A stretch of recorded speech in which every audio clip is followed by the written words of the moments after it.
my channel. It is week 1, day 7 of daily Bible study with me. So today is the reflection day.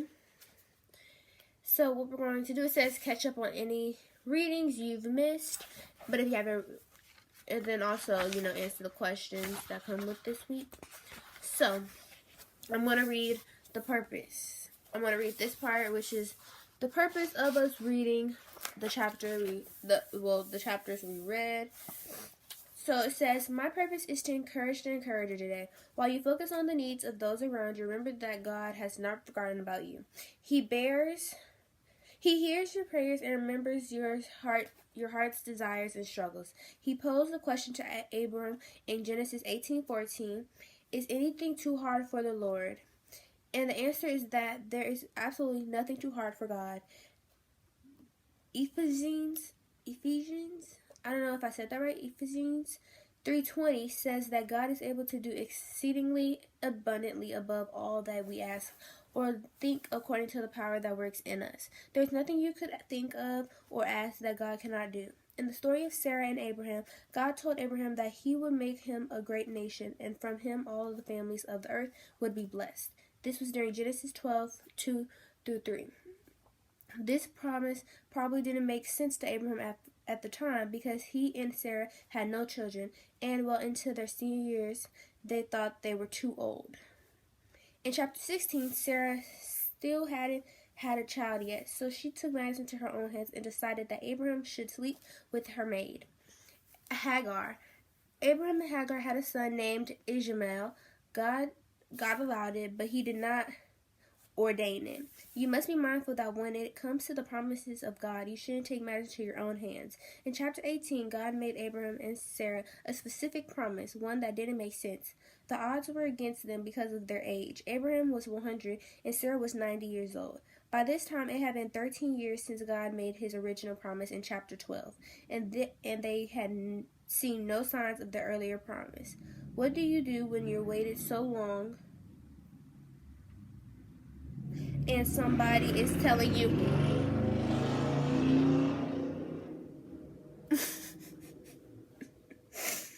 what do you do when you've waited so long and somebody is telling you that the impossible is still possible? What do you do when the promise just doesn't make sense? You've got to decide in your heart not to give in to the doubt. I know that's easier said than done. I've had to learn the hard way that doubting hinders the progress to your promise, paralyzes you, and keeps you stagnant. It makes you want to take control rather than trust God with your life. However, when you replace doubt with faith, you give God something to work with. It's easy to be skeptical when the odds are against you, but I encourage you to trust God to keep his word. When you replace doubt with faith, trust that God will do his part and release the blessing. You have to believe that there's absolutely nothing too hard for God to do.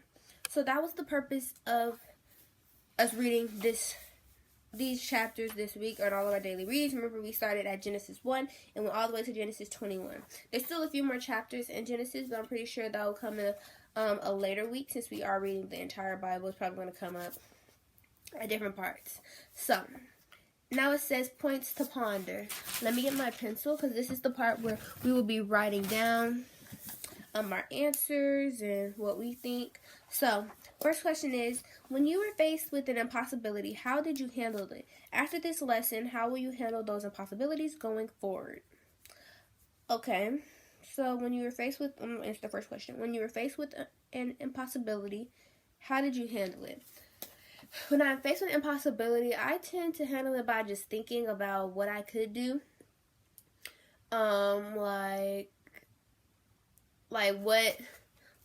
What I can do to still succeed what I'm wanting to do. What is this on my shirt? Sorry, y'all. So, I'm going to put that. How did you handle it?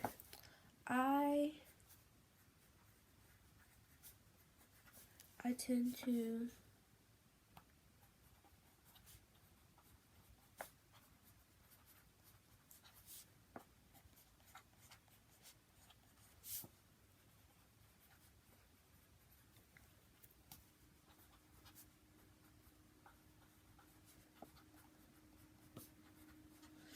okay. So the second part to this question was, after this lesson, how will you handle those impossibilities going forward? I think I will handle them by, before trying to ask people for help or even think I'm all by myself in the situations, turn to God and just think about it, talk to Him about it, because He hears you and He'll send you what you need to be successful, or what He thinks that you need in this certain time in your life. So that's something I would probably do. Just wait and not to get all routed up in my head that, oh my gosh, it's not working and stuff like that. So I'm about to put that down.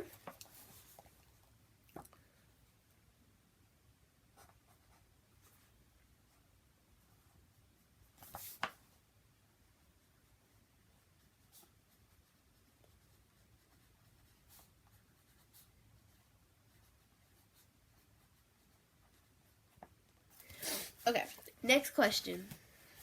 What has this lesson taught you about your faith? This lesson has taught me personally about my faith is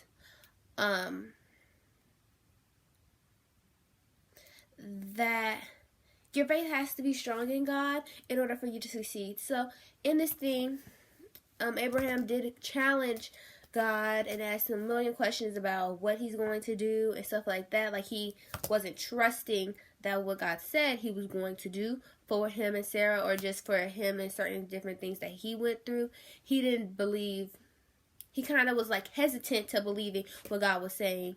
I think that happens to a lot of us now. We get the signs and we get the information that's correct or that we need to hear, and then we still are like, do I really want to do that? Is that really something I should do? So I feel like, to answer the question, what has the lesson taught you about your faith? My faith needs to become stronger to where when I feel that I have a sign, or I feel that I have gotten the answer that God wants me to answer, that is what I do, not second guessing that answer, second guessing what God told me He wanted me to do.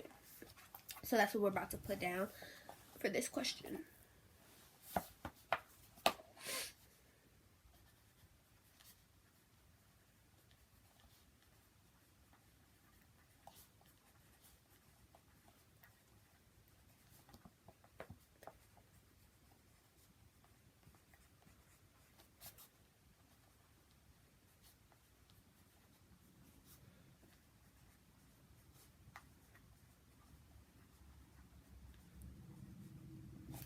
Okay, third question. There's only 4 of them, so we're almost done.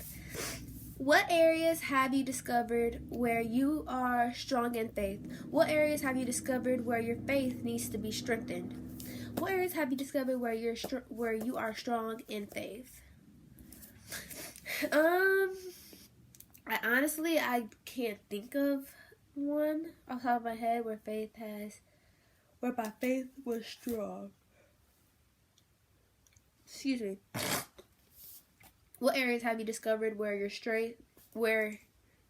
are strong in faith? I think really the only time I can think of is when I go to church and stuff like that, and we're just the pastor has the certain sermon that he's telling us today. That's really the only time I can think of. Just in my daily life, nothing's coming to my head. So I guess I'll put that for that first question, I guess.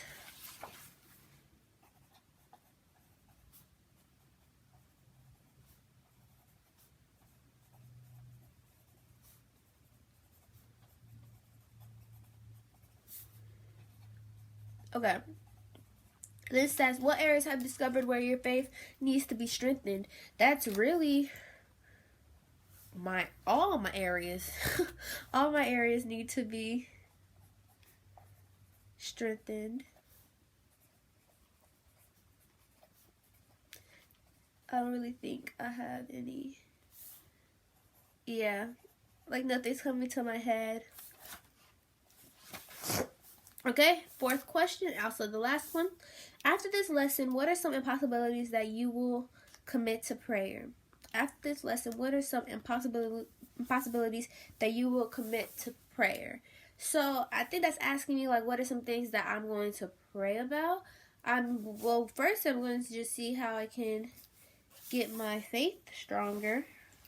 or just get closer to God. So maybe for impossibilities, I would say,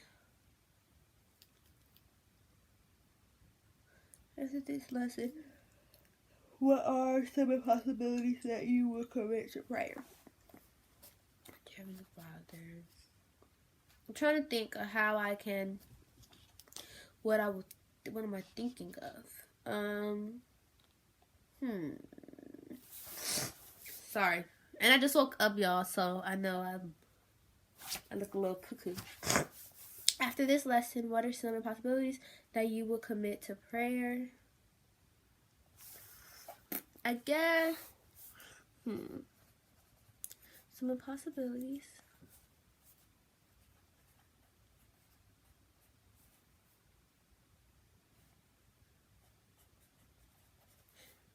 That I will commit.